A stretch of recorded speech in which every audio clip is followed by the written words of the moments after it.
এক পর্যায়ে সেই টিভির গারদে সেখানে বজ্রকণ্ঠে বলেছিলাম, চ্যালেঞ্জ করছে, সাদা কাগজে লিখে রাখেন, অত্যাচার করছেন, নির্যাতন করছেন, হয় মেরে ফেলেন, কিন্তু যদি বেঁচে থাকি কথাগুলো লিখে রাখেন যে এই ছাত্র অধিকার পরিষদের আমি না হলেও অনেকেই বাংলাদেশে একদিন এমপি মন্ত্রী হবে। বলেছিলাম যে এরাই বাংলাদেশের রাষ্ট্র ক্ষমতা গঠন করবে। এখন তারা বলে যে ভুল হয়ে গেছে, আমাদেরকে মাফ করে দেন, ফোন দাও নাকি, বলে যে ভাই আপনারা যে এরকম সত্যি সত্যি বিপ্লবী নেতা, আমরা তখন সেটা বুঝতে পারি নাই। তো সেই জায়গা থেকে বলছি, এই গণ অভ্যুত্থান যারা করেছে তাদের বিপ্লবের স্পিরিটকে বুঝতে হবে। যারা ভাই হারিয়েছে, বোন হারিয়েছে, মা হারিয়েছে, তাদের কি ভাই বোন মা তারা ফিরে আসবে? বাবা কি ফিরে আসবে? আসবে? আসবে না। যারা হাত হারিয়েছে, চোখ হারিয়েছে, যারা অঙ্গহানি হয়েছে, তাদের অঙ্গ কি ফিরে আসবে? আসবে? আসবে না। তাদের কথা কি? তাদের কথা হচ্ছে, যদি আমাদের অঙ্গ ফিরে না আসে, আমার বাবা, আমার ভাই, আমার মা, আমার বোন যদি ফিরে না আসে, তাহলে কেন আওয়ামী লীগ আমার বাংলাদেশ ফিরে আসবে? আমরা দেখেছি নির্বাচন সংস্কার কমিশনের প্রধান তার বক্তব্য ভিডিওতে তিনি বলছেন যে নির্বাচন আওয়ামী লীগ আসার তো তিনি নাকি কোনো বাধা দেখেন না।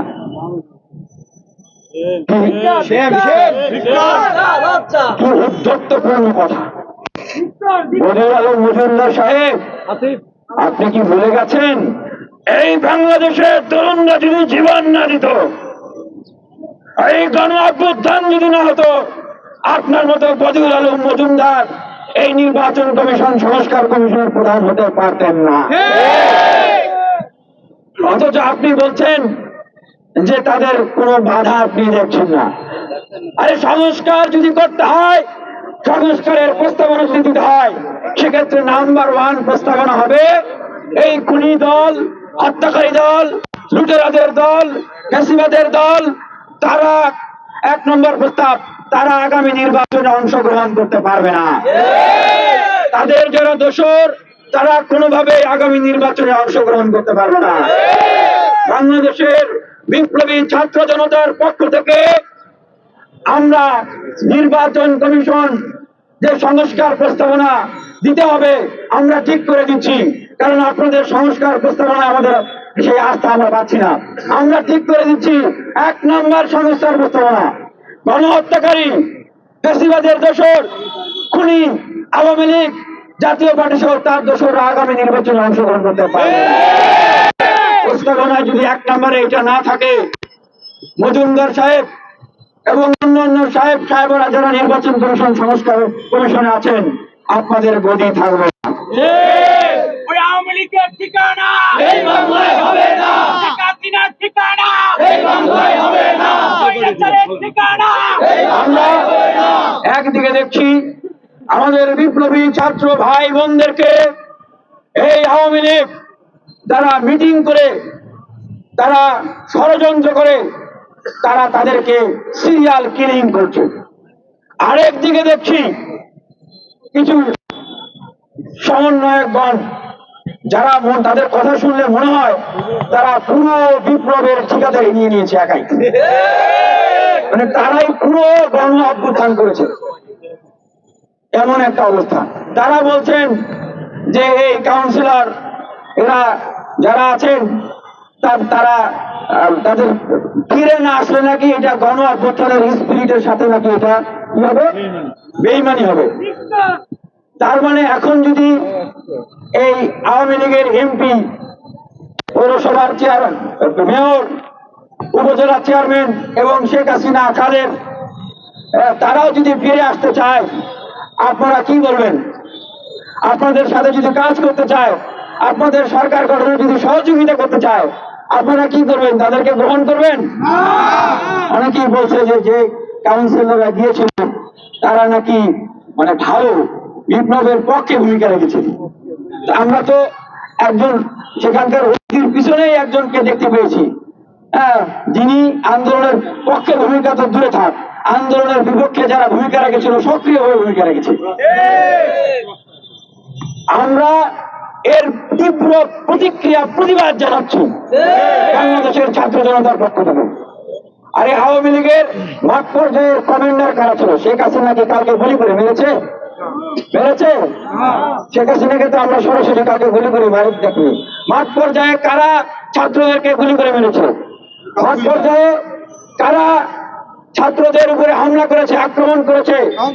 তৃণমূল নেতৃবৃন্দ। এই যে আওয়ামী লীগের এই যে মাঠ পর্যায়ের কমান্ডার, কাউন্সিলররা ঢাকার বিভিন্ন পয়েন্টে পয়েন্টে, বাংলাদেশের বিভিন্ন পয়েন্টে পয়েন্টে তারা তাদের এই লাঠিয়াল বাহিনী দিয়ে, তাদের এই সশস্ত্র বাহিনী দিয়ে ছাত্রদের উপর আক্রমণ করেছে।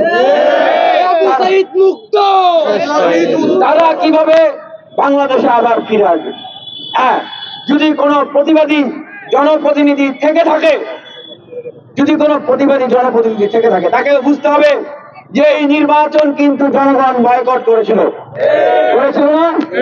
এই সকল নির্বাচন জনগণ বয়কট করেছে এবং দেখা গিয়েছে যে এই ইলেকশনকে এমন ভাবে আওয়ামী লীগ ম্যানিপুলেট করেছে, কালকে সুষ্ঠুভাবে জিতে আসার সম্ভাবনা ছিল না। সুতরাং আপনারা যদি কেউ প্রতিবাদী হয়ে থাকেন, আপনাদেরকেও পরিশুদ্ধ হয়ে আসতে হবে।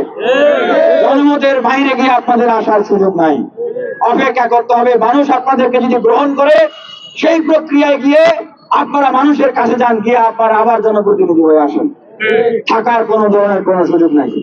সুস্পষ্টভাবে আমরা বলে দিতে চাই, আগামী 1 সপ্তাহের ভিতরে যদি এই গণহত্যাকারী ফ্যাসিবাদী আওয়ামী লীগ তার দোসরদের রাজনৈতিক অপতৎপরতাকে নিষিদ্ধ করা না হয়, আগামী নির্বাচনে তাদের অংশগ্রহণের ফয়সলা যদি না করা হয়, তাহলে আমরা ঠিক যেইভাবে আমরা গণভবন, বঙ্গভবন অভিমুখে ছাত্র জনতাকে সাথে নিয়ে পদযাত্রা করেছি, আমরা কিন্তু আবারও বলে দিচ্ছি, আলটিমেটাম দিচ্ছি, আমরা কিন্তু প্রধান উপদেষ্টার কার্যালয় অভিমুখে আমরা কিন্তু ছাত্র জনতাকে সাথে নিয়ে আমরা কিন্তু পদযাত্রা করব।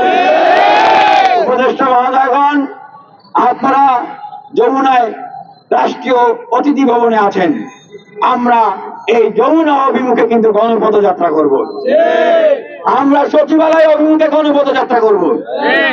আমাদের যদি আওয়ামী লীগকে বাংলাদেশে পুনর্বাসন করতে হয়, যদি আগামী নির্বাচনে তাদেরকে অংশগ্রহণ করার সুযোগ দিতে হয়, তাহলে আমাদের লাশের উপর দিয়ে সেই সুযোগ দিতে হবে। আপনাদের লজ্জা হচ্ছে না?